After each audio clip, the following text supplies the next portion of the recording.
Bill. Stand for the pledge.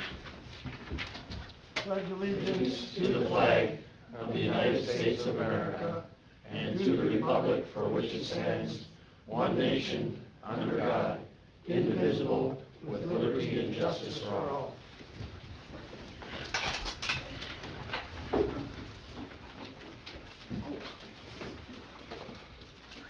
Approval of the minutes of the Paulding County Board of Commissioners meeting, the regular meeting held on January 21, 2020, closed session meeting held on January 7th and 21st, 2020. Move approval of all of those minutes. Moved by Commissioner Orlean, supported by Commissioner DePietro. Any questions, comments? All in favor say aye. Aye. Opposed? No proclamations, presentations, and awards. Approval of the agenda. With the permission of the board, I'd like to add 11A, appointment to the Central Dispatch Board. Approve the agenda as presented with the addition. Support. Moved by Commissioner DePietro, supported by Commissioner Allen. Any other comments or questions? All in favor say aye. Aye. Opposed? Public comment. Permission to address the board. Come forward. State your name and address and you may speak. Good evening, Commissioners. Matt Weezy, I'm the Marquette County Prosecutor. Just wanted to hand out some numbers from January, just to keep you updated.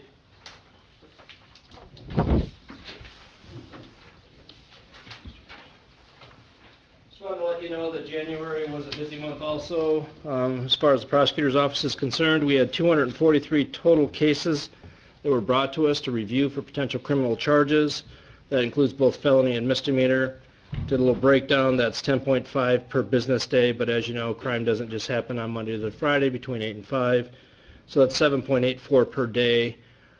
Just incidentally, if you didn't know, on weekends, holidays, and when the courthouse is not open, my staff does come in to handle felonies when there's been a felony arrest or a domestic violence arrest. I shouldn't say just my staff, I do too occasionally. And that requires a staff person and an attorney to come in to take care of that. We had 55 new felony cases that were opened in January, so that puts us on pace for, well, do the math, 55 times 12, it's 650 some, I believe.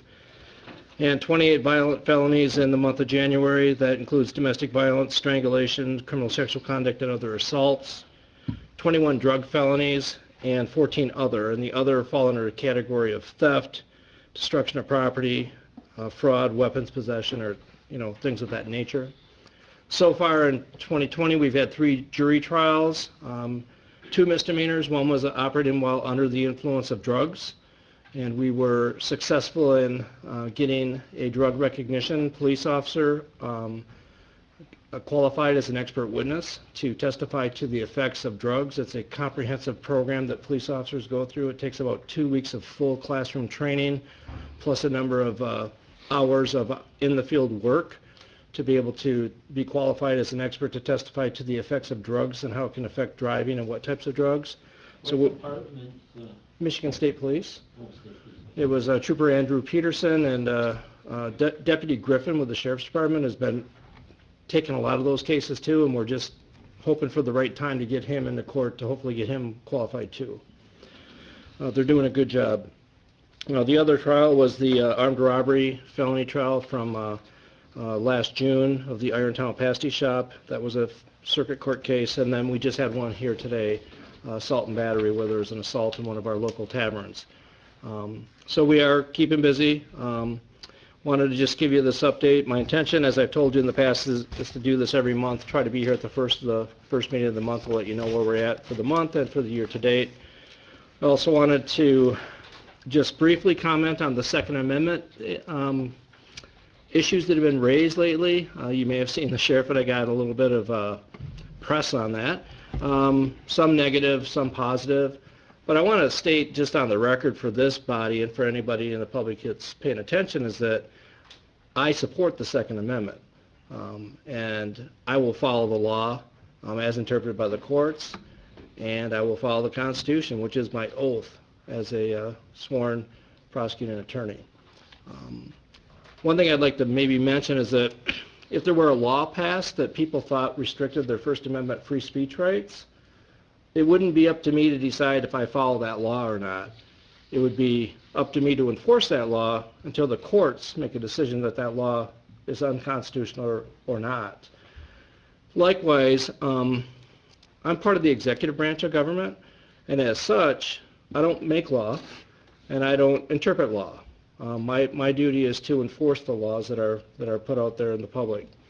That being said, I'm pretty confident that any law that would be perceived as violating or infringing upon our Second Amendment rights to possess firearms, that law would likely be challenged almost immediately in court, and the law would probably be stayed, and it wouldn't be imposed right away.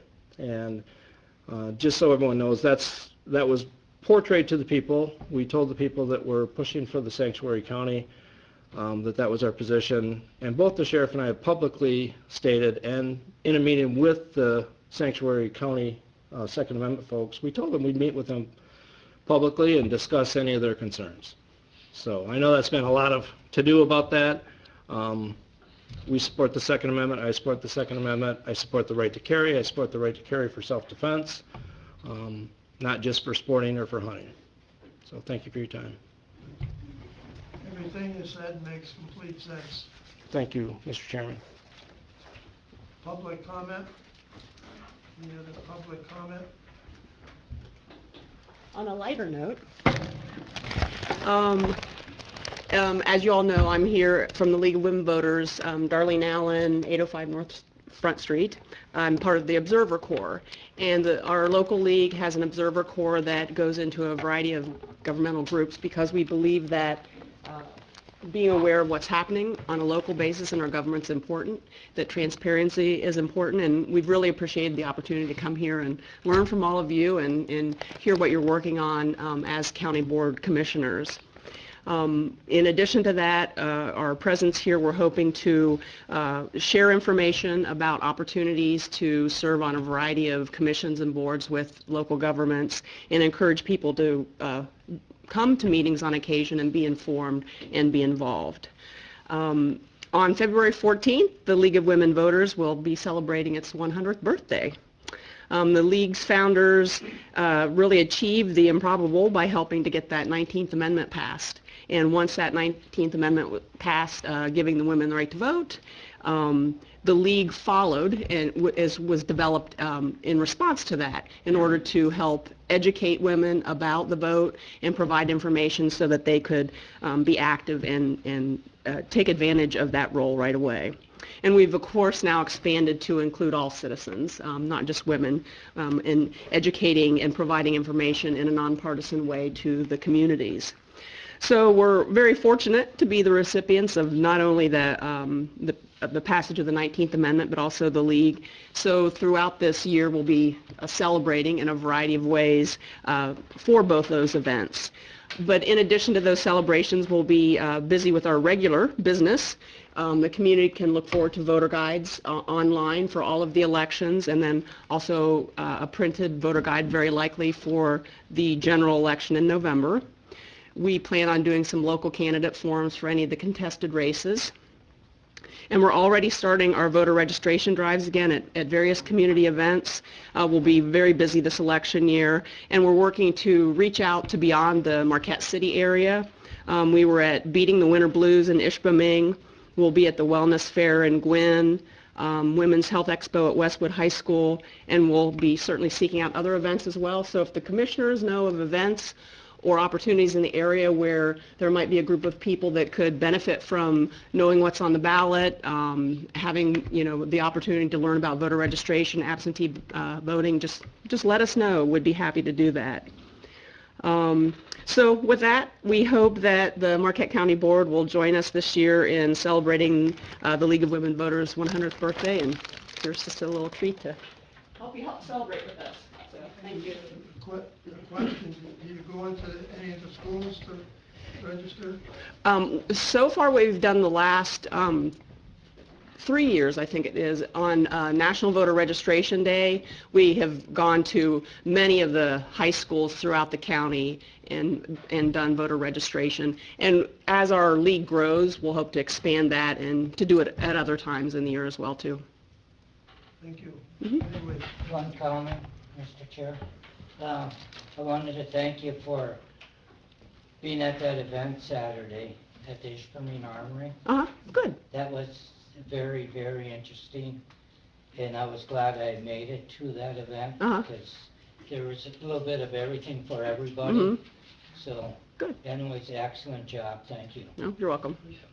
From the board, we want to thank you for all the good things your group does. Very important for democracy. Did you go into bounce houses, Johnny?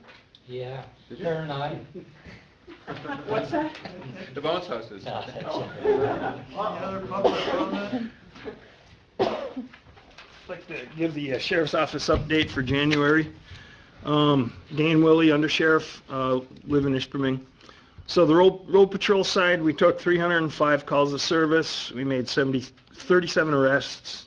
Several of them were were drug cases, meth cases. Police, 53 accidents. Wrote 140 citations. Took in 283 civil papers, served 210. We also met with the road commission. It looks like we're going to take over their weighmaster duties. So we're working on getting a contract and setting a vehicle up for that. Special operations, search and rescue. We did some training in dive training, snowmobile training, search strategy. Sent 2 snowmobile guys to a winter survival training in Munising. Lost hikers or call for service. We had 3 snowmobile personally injury accidents that we helped out on. One in Sands Township, one in Marquette Township, one in Negaunee Township. Found a couple of lost snowmobilers in Sands Township, and then helped find some lost hikers in the Lake Sally area in Ishpeming. They also helped out with the Nequaminum ski race. Our Rescue 131, we did confined space training. We had helped out on 3 personal injury accidents, 2 in Scandia Township, 1 in Negaunee Township. 2 fires, 1 in Forsyth, 1 in Negaunee. And then there was helped out with a hazmat spill at Marquette, in Marquette City. In the jail, we took in 172 people, 116 males, 56 females. We released 165, 109 males, 56 females. The average daily population for the jail in the DC, it was about 118 daily, and that turned out to be about 87 people at the main jail daily, 26 at the detention center, and they averaged about 9 federal inmates per day. That's it. Question, I guess, on, you mentioned the Waymaster's position that you're going to probably be doing. Is that just for the restricted period, or is it for the whole year, or what? They're asking us, well, we'll do it for the restricted period, but we could also enforce Waymaster laws throughout the year, trucking laws. So we're looking at doing it probably year round. Okay. And they're going to pay the sheriff's department so much money to do it? Yes, I think it'd probably be mirrored after like the contract that we have for Marquette Township. We haven't finished it and sent it over for review yet, but we're planning on getting up and running by the time the road restrictions are on. Thank you. Any other questions? But you're not, you said you're going to do it year-round, but we're not going to have a full-time person 40 hours a week doing this, right? You're going to do road restrictions, and then you're going to kind of do spot checking the rest of the year, or how you Right. do that? I guess all the details haven't been hammered out, but they're definitely asking for the help during the weight restrictions. They have a person out there stopping vehicles that's not armed, not a police officer, which isn't probably a good idea. And so I guess for the last several years, they've been asking, see if we would take this over. Looks like they're probably going to provide a vehicle for us and the weighing equipment. And then we can enforce other trucking laws also then, year-round. So there'd be some other hours. It wouldn't be a full-time position. It would be something where we might put somebody out in the weighmaster vehicle. They could take calls. They could spend part of the time enforcing the trucking laws, weight restriction laws, and if an emergency comes up, they can break and go to that. So it'll be kind of a mix. They'll be able to, it's kind of like having another officer out there. Okay, thanks. Where's the weigh station? They have portable weighing devices that they carry in the back of a truck, and they can weigh the trucks that way. They do it right on the side of the road. Any other questions? Thanks. Public comment? Any other public comment? Hearing no other public comment, review of claims and accounts. Total expenditures for the period January 17th through January 30th, $430,923.49. Biweekly payroll for the period ending January 25th, 2020, $716,605.98. Your pleasure. I move we approve payment. Support. Moved by Commissioner Allen, supported by Commissioner Adamini. Questions or comments? All in favor, say aye. Aye. Opposed? No public hearings or privileged comment. Informational items. North Country Trail Hikers Chapter of the North Country Trail Association and MDEQ Air Quality pending permit install applications. Motion to accept for file and accept comment. So moved. Moved by Commissioner Nordine, Support. supported by Commissioner Alholm. Comments or questions? All in favor, say aye. Aye. Opposed? Action items 10A, U.S. Representative Jack Bergman lease agreement for office B124 at 125 G Avenue, Gwin. Yes, good evening, Commissioners. This evening I bring before you a request to authorize a lease to be drawn up for Congressman Bergman. Just prior to the new year, his office contacted the airport and was looking for office space in or around the airport. They came out, we showed them some of the office spaces that we had available. They liked one of the offices, and we pursued to do a license or letter of intent to them. The office is just an office right behind my current office. It's 196 square feet. We proposed a lease rate of $15.66 a square foot. They want to lease it through the remainder of this year, so it'll be an 11-month lease with a full-term revenue of $2,813. With that, they will provide the janitorial, their cable, their internet services.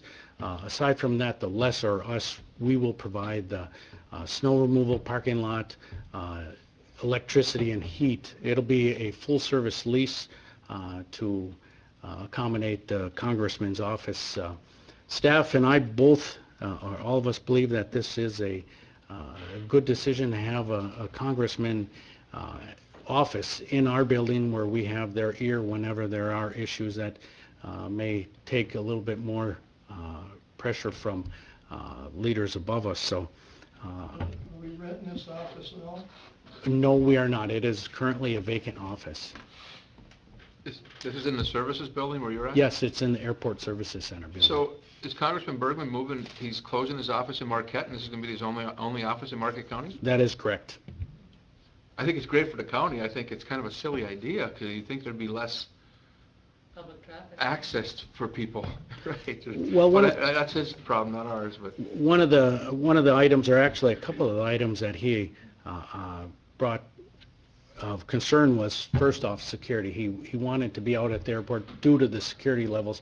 We do have restricted access into the airport, even during business hours, due to our access control. Also, an interesting comment is he says a lot of his constituents don't necessarily like to drive in the traffic in Marquette. They prefer a less less busy place than downtown Marquette. So anyway, this is a good deal for Marquette County in a lot of ways, I guess. It's bringing some revenue to help support the airport and get access to a U.S. representative. So, winner indeed. Motion to consider the lease. So moved. Moved by Commissioner Alholm. Support. Support by Commissioner DePietro. That's $2,813 a year, $255.78 a month, plus they take care of all the incidentals, I guess, like everybody else, right? That is correct. The office is where is, as is. Further comments or questions? All in It's a favor? win-win situation for the K.I. Sawyer and Marquette County, thank you. All in favor, say aye. Aye. Opposed? Thank you. Next, Argonix lease agreement, Building 725. Argonix has been a company that's been out to Sawyer a number of years and been very successful out there, so it's nice to see them looking at doing a little bit more. Yes, Argonix approached us shortly after the new year with a request to get a larger footprint for additional storage space. After initial conversations, it became apparent, or they informed us that they currently have two manufacturing sites, one here at Sawyer and then one in Colorado, and they are closing the Colorado manufacturing site and moving it to Marquette or to K.I. Sawyer. What they are requiring is additional storage space so that they can house a lot of their inventory out of their factory floor space, and that it would need to be a secure and close by storage space. We initially looked at the center bays of 725 because they currently lease 9,600 square feet in building 725.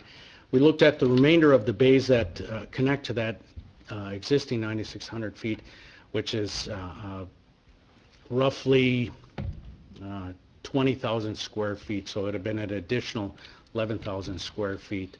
The space really does not fit what they were really looking for due to the environment, potential leaks in the roof, and then issues with heating and ventilation. So we looked at the south end of 725, which is currently being utilized by the lineman school. They reviewed, or they inspected that bay, which is 16,000 square feet.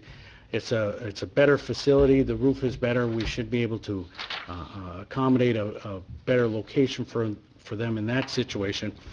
They like the site and they want to pursue it. We provided a letter of intent over to them, offering them the space at $2.25 a square foot at a rate of $36,000 annually. The lease rate would be for 3 years, starting on March 1st, going through February 28th of 2023. They are also requesting to get a rent abatement to provide some improvements to the building. They want to improve the lighting. They want to add an additional garage door, and then they are also looking at potentially putting heat in the building so that they can control the humidity levels as the weather shifts from winter to summer. The total generated revenue that we would realize on that would be $108,000.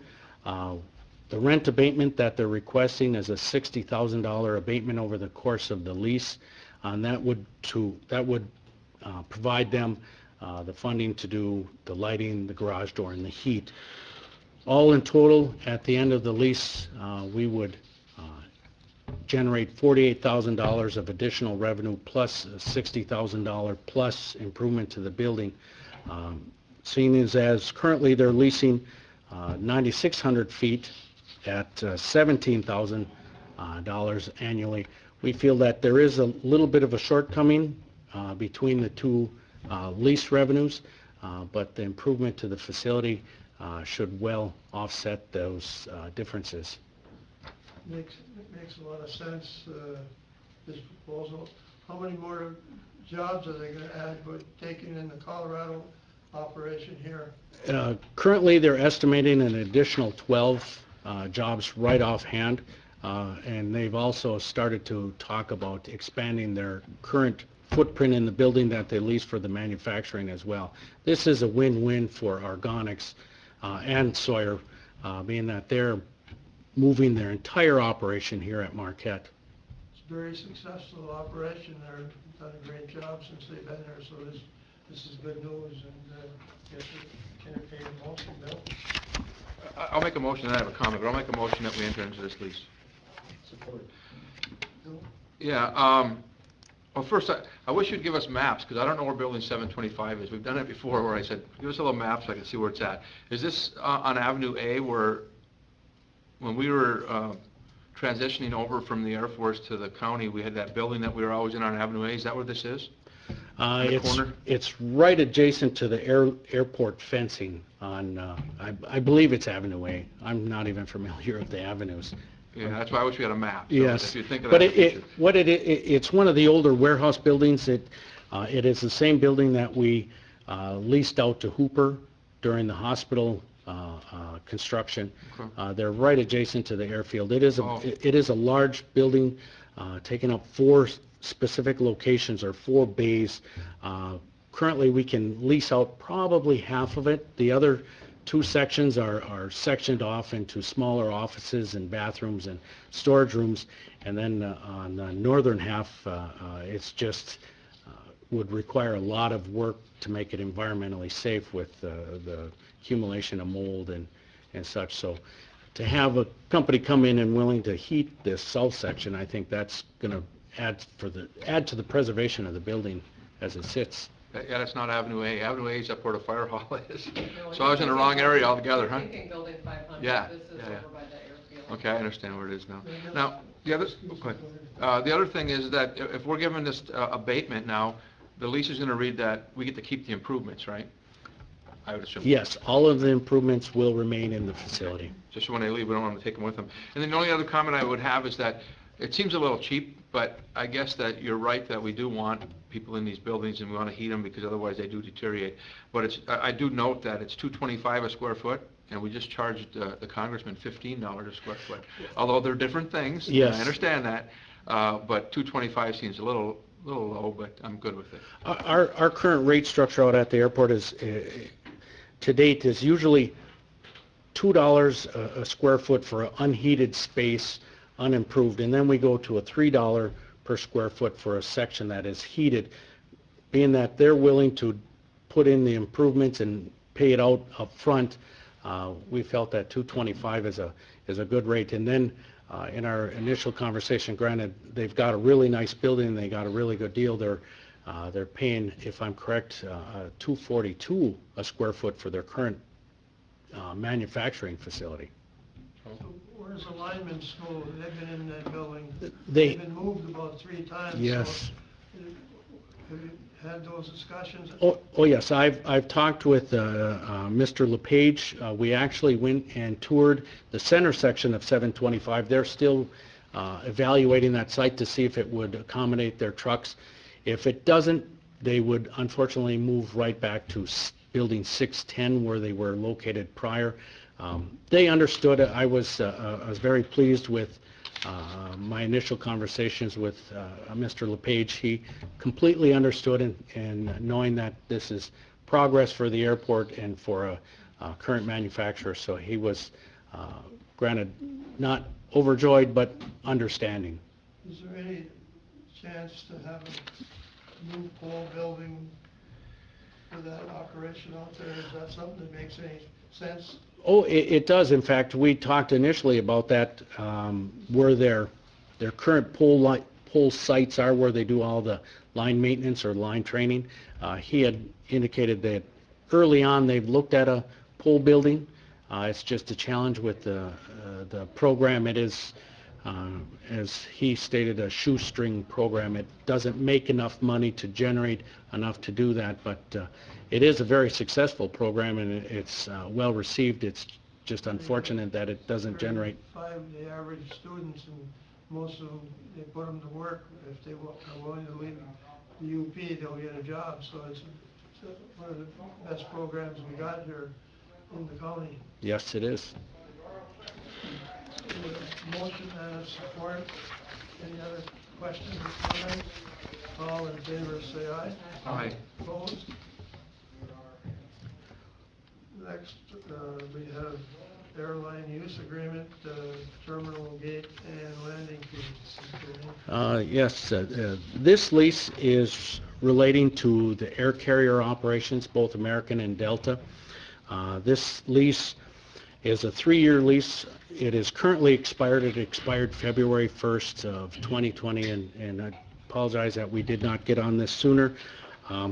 We drafted together some options or some improvements and changes to the current lease.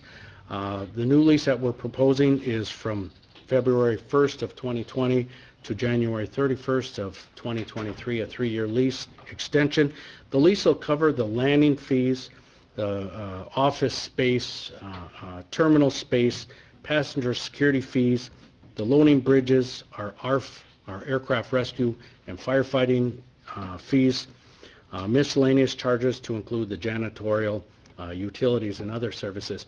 We've put as a whole a 2% increase on a majority of these rates. Looking at the long-term revenue generated from this, we estimate that over the course of this lease, we'll generate an additional $46,000 into the coffers over the course of the 3 years. Annually, right now, we generate about $375,000 from the airlines. Add that with the 2% increases over the 2-year or over the 3-year lease. We feel that this is reasonable, and as of right now, we submitted all of our proposed changes to the airlines. We haven't got any pushback from them. In fact, we did get some feedback from SkyWest, but it was more clerical things in the lease agreement, nothing with the fee structure. So we feel that it's reasonable and acceptable by all parties. What's the total revenue that we're going to get approved? Well, this will generate an additional $46,000 over the course of 3 years with the 2% increase with all of the fees. I don't have the exact figure over the course for the total revenue generated, but currently our average revenue generated from the air carriers is roughly $375,000 a year. And then you add a 2% every year over the course of the 3 years. These are the kinds of items we like to see come to the board when we're making some money for the airport. Yes, this is, and again, I think we're in a good position because everybody is, all the airlines are making money, and it's always nice when you submit the request to, or submit our changes to the air carriers, and they are agreeable with the terms without any exceptions. So we have a staff recommendation, all changes be implemented in the lease agreement for SkyWest Airlines Incorporated and American Airlines Incorporated. I move that we approve the recommendation as presented. I'll support, but I do have one question or perhaps comment. You say airport staff review agreements, as civil council review? We've submitted the lease agreements down to civil council as well. They're under review, but I feel that, again, the only changes that we made from the previous agreements to the current was the 2% increase to continue on, and then a minor change with the ground support equipment line item, which reflects a change in the fee structure to mirror any other lease agreements that we would have with the air carriers for additional storage space.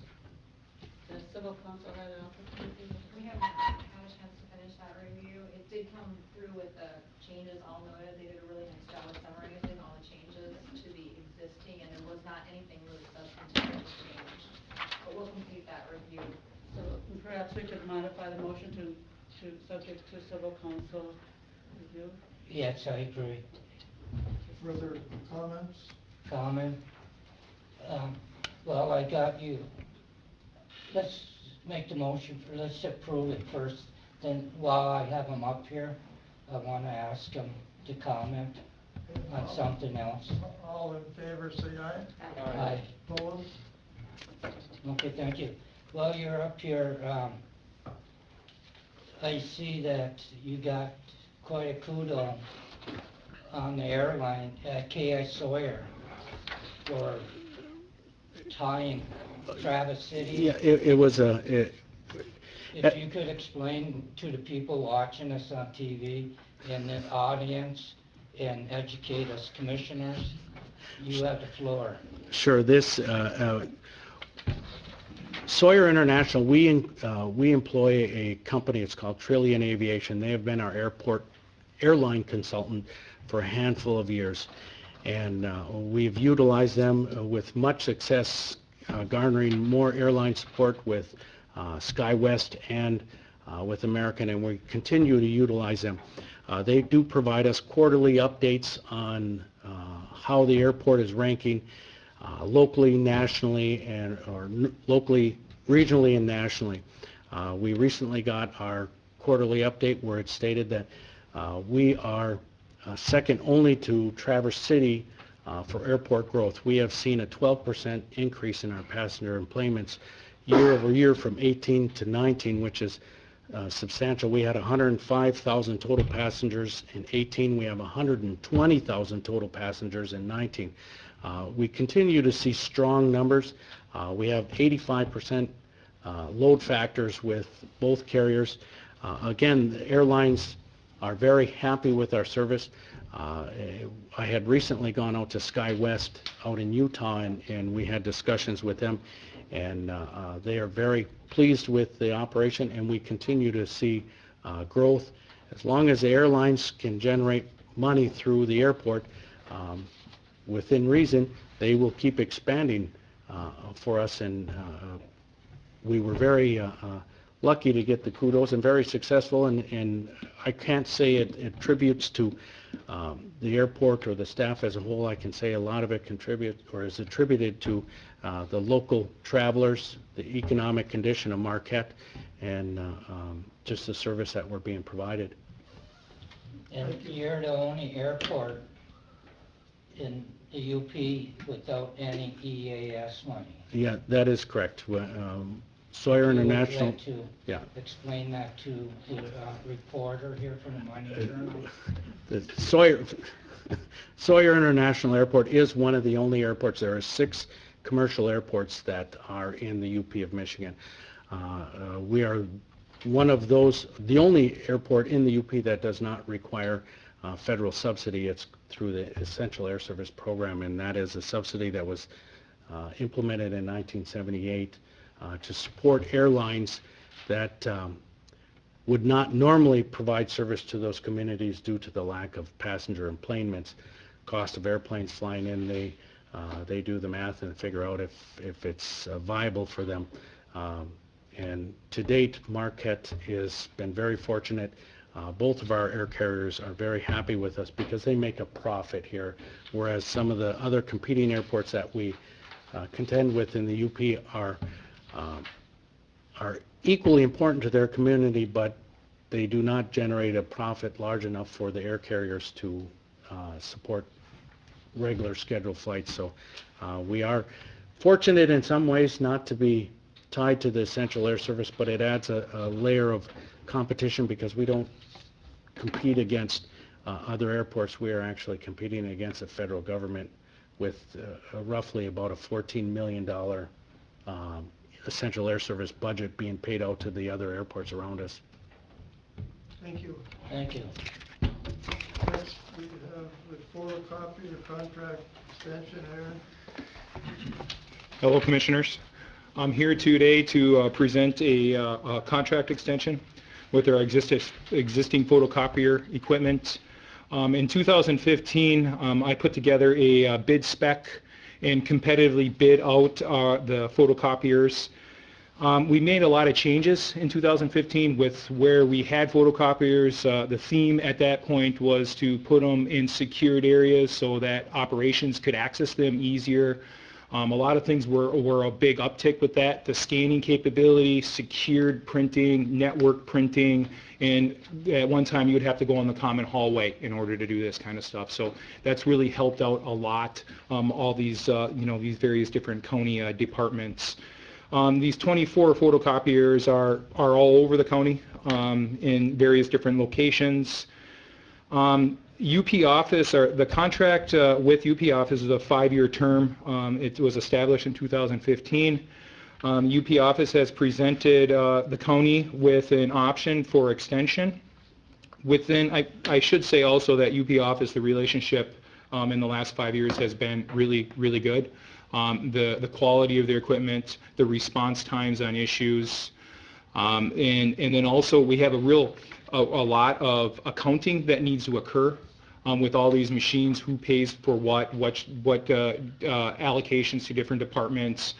They have a really good IT department that helps us out through that process to make sure that we're balancing what we need to balance.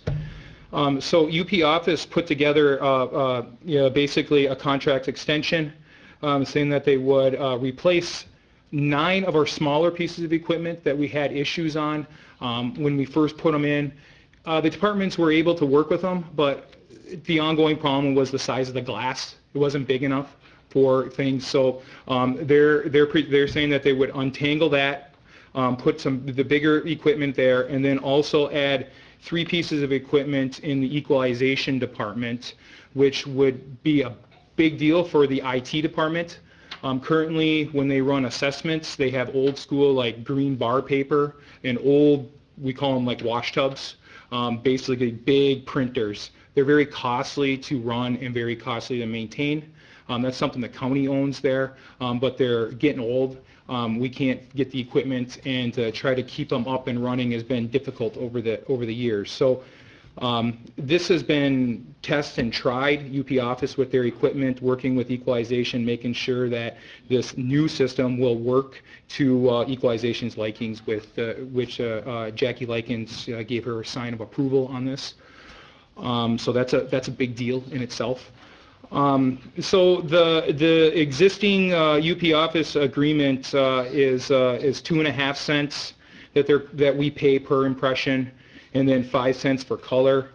UP Office says that if we wanted to do a 3-year extension, they can reduce that by 5%. If we want to do a 5-year extension, they can reduce that by 18%. Just so an idea, 18% for 2019, which we had 1 million plus black and white impressions, would equate to about $4,700 worth of annual savings in 2019 with that, if we did an extended version. Some of the things that I've learned a lot with dealing with photocopiers is that there's a lot of different agreements. In 2015, I was adamant to do a basically almost like a rental agreement. I just want to pay for the impressions that we produce. I don't want any hidden fees. I don't want maintenance costs. I don't want mins and maxes that you get with some of these fair market value leases. So there's a lot of gray areas in this. So the relationship with UP Office and how we have this formatted is we basically pay for what we use. And the price per impression is really fair, and it's really good. So it's staff recommendation to continue 5 years, which the contract allows us to do, for a renewed agreement with UP Office. Motion to consider? So moved. Support. So the contract we have right now has an option on it, or are we just talking about having an extension, creating an extension to the existing contract? 'Cause there's a big difference. It has a renewal clause in it. It does have a renewal clause. That's correct. Because otherwise, I don't like it, because I think you should be outbidding this out.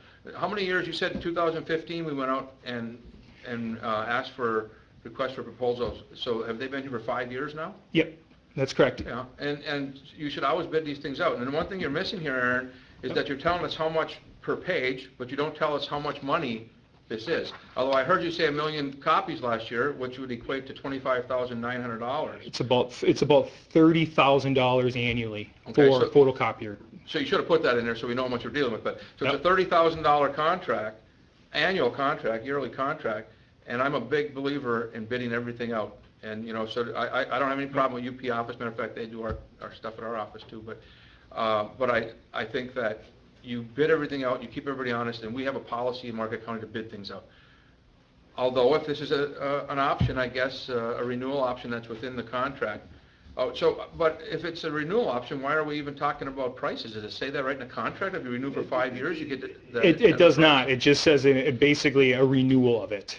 It does not say changing the unit prices.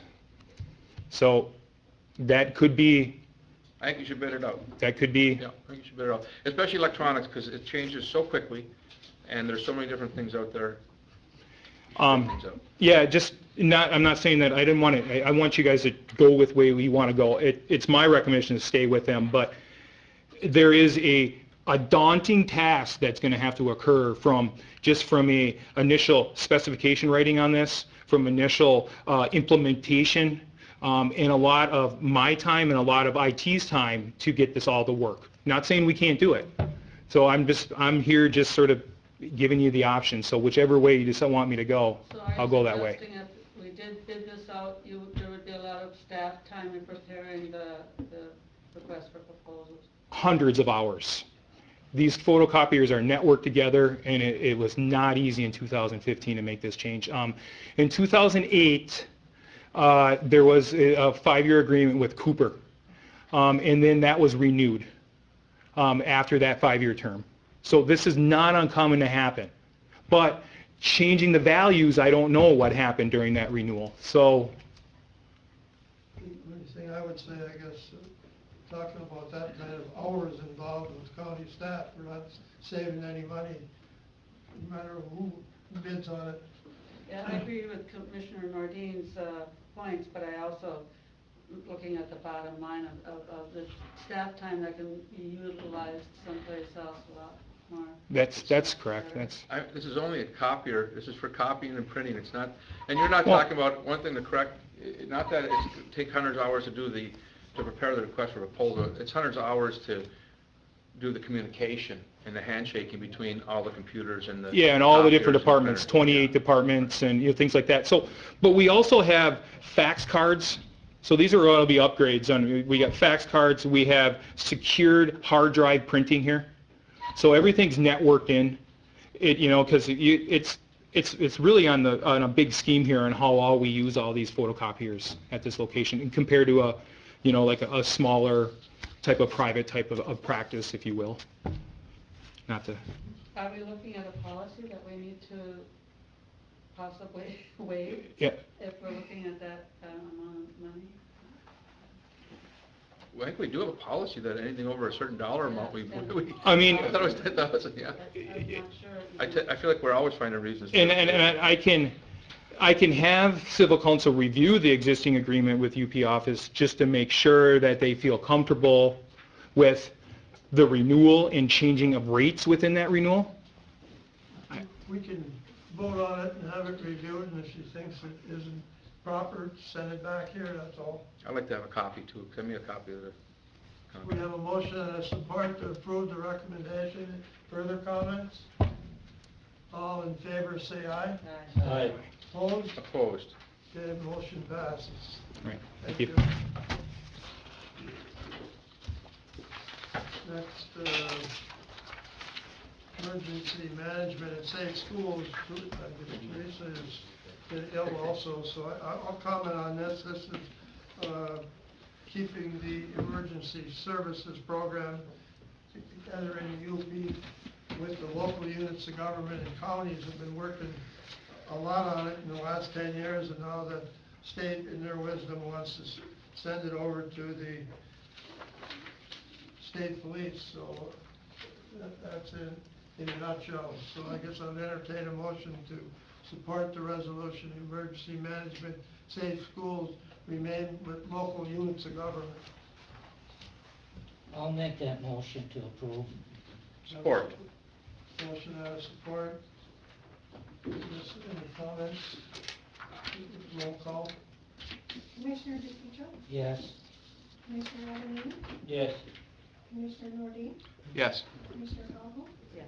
Chairperson Hopkins? Yes. Can I make a comment there? Sure. There's some typos in that resolution. Yeah, I'd like to I point them have- out afterwards. So when we send them out, I'd like to have it fixed. So I'll talk to you afterwards, so. I didn't do it. Okay? I'm not saying who did, I'm just saying there's some typos. Marquette County Deputy Medical Examiner appointment, that's to do from our current George Kronowski, Marquette County Medical Examiner, concerning the appointment of his deputy, Dr. Joshua Leclerc. Motion would be in order to accept Dr. Joshua Leclerc as the deputy Marquette County Medical Examiner. So moved. Support. Moved by Commissioner Alholm, supported by Commissioner DePietro.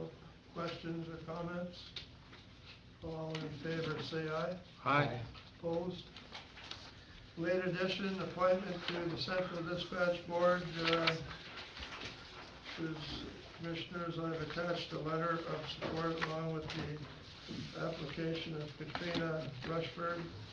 The motion would be in order to accept the letter of support for Katrina Rushford, Medical Control Authority, to serve on the Central Dispatch Policy Board as an EMS representative.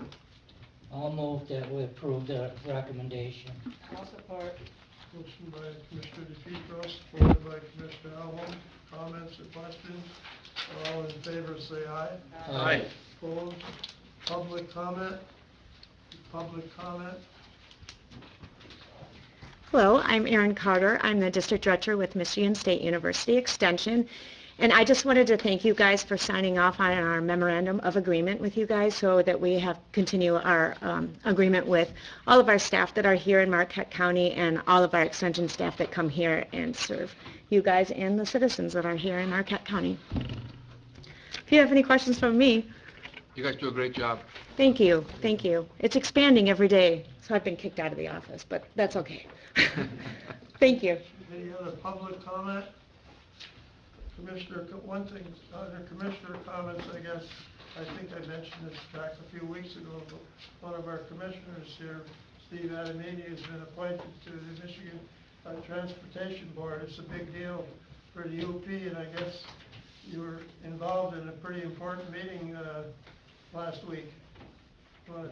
Well, we authorized the borrowing of $3.5 billion to help fix the damn roads. The roads in the UP too, or? Well, it has that effect because it's moving some projects that are terribly underfunded under the Act 51 monies that the department gets, and it's funding them, which puts the Act 51 money more available to a lot of other units. Fight to get the Act 51 money up here. We need some more. Well, the problem is, our roads are in terrible condition, and the legislature has stuck their head in the sand for the last 40 years. And you know, this money is going to,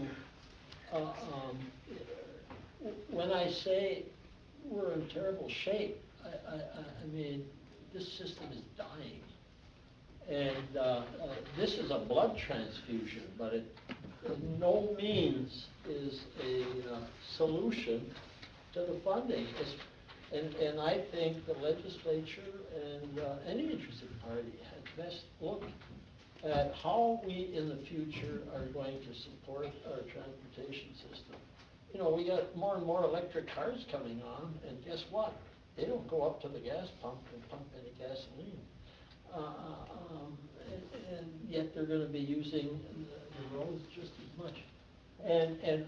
And I would suggest too that once, and if they ever do come up with a new scheme as to how to do this, please tie it to inflation so that if the price of gas goes up a couple of cents a year, but when you don't tie it to inflation, you end up with a huge fight every 10 or 12 years. And then they come up with some stopgap thing that doesn't fully solve the problem, and it continues on and on and on as it has for the last 40 years.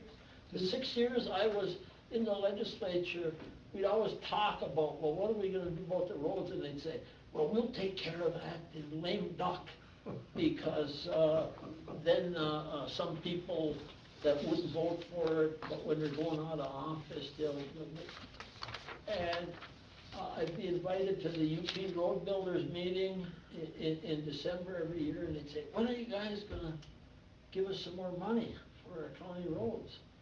And I'd say, well, leadership assures us that in lame duck, you're gonna get it this year. The 6th year, my last year, I went and I said, well, last 5 years I lied to you. I said, because they lied to me. And I said, I'm not telling you this year you're gonna get that money in lame duck, because guess what, it's not coming.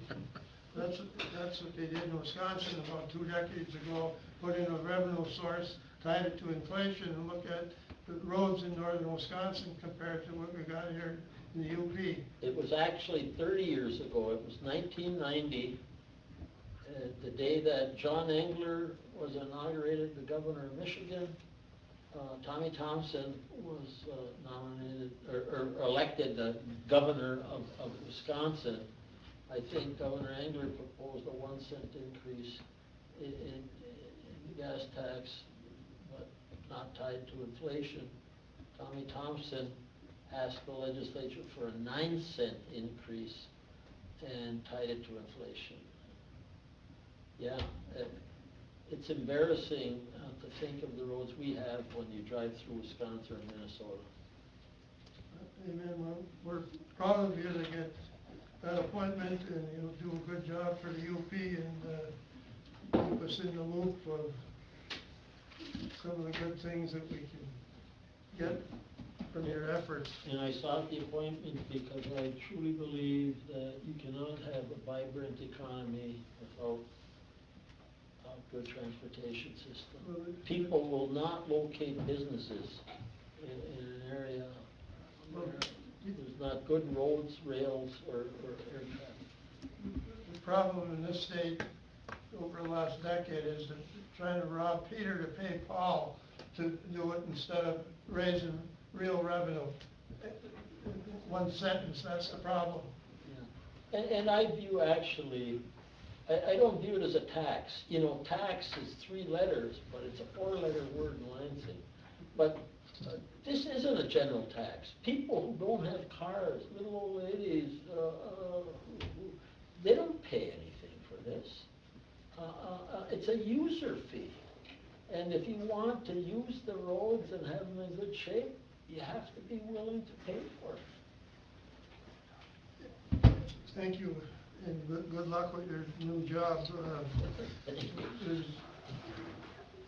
Commissioner info, the city manager of Ishpeming is going to be introduced tomorrow at 4 o'clock. They have a new city manager coming on board, so I will attend on behalf of the board. Commissioner comments? I attended a Sands Township Information Forum last week. It was the first one that they had conducted, and they had different stalls. Jackie Likens was there for tax questions. There was things on the landfill and EMT, things, general information. It was interesting. I got to talk to a few people about what was going on in Sands Township. They got all the finances figured out, but The landfill? I don't know. I think so. Hope so. I don't have any comments. Johnny, you don't have anything, right, Johnny? Yeah, I got 4 pages. I defer to my fellow commissioner for my time. Thank you. You're welcome. Anyways, Tuesday, January the 27th, I was invited to attend a Cub Scout meeting of 5th grade students from PAC 308, and the den leader was Nick Duprat. So anyways, I went there, and he said that it'd be a Q&A with the Cub Scouts and that, and to be ready for it. So I did go down to see our county clerk, Linda Talisman, and I told her, I says, educate me. I got a lot of stuff that they want to ask about commissioners, their duties and things like that. So Linda did give me several packets to hand out to the students and or to the Cub Pack, and then also their parents were there, so you gave me enough to also hand out to them. And when the Q&A was done with the Pack 308, then the parents that were in attendance asked me where their tax dollars went. So I happened to have brought my 2020 budget book with me and showed them the 400 pages that we're going to be dealing with for the next several meetings. And I invited the parents, come on down if you want to get educated. This is the time to find out where your tax dollars were going because of all the departments, staff, and Scott Irvish and them spending hundreds of hours working with all the employees and department heads. So anyways, I thought with all the information you, Linda had provided, really helped me go through all this. And I did encourage, like I said, the parents to show up. So anyways, from that point, everything went very well. And when they got tired of asking me questions, the meeting kind of ended up coming to an end. But they were very impressed with the information that I had provided.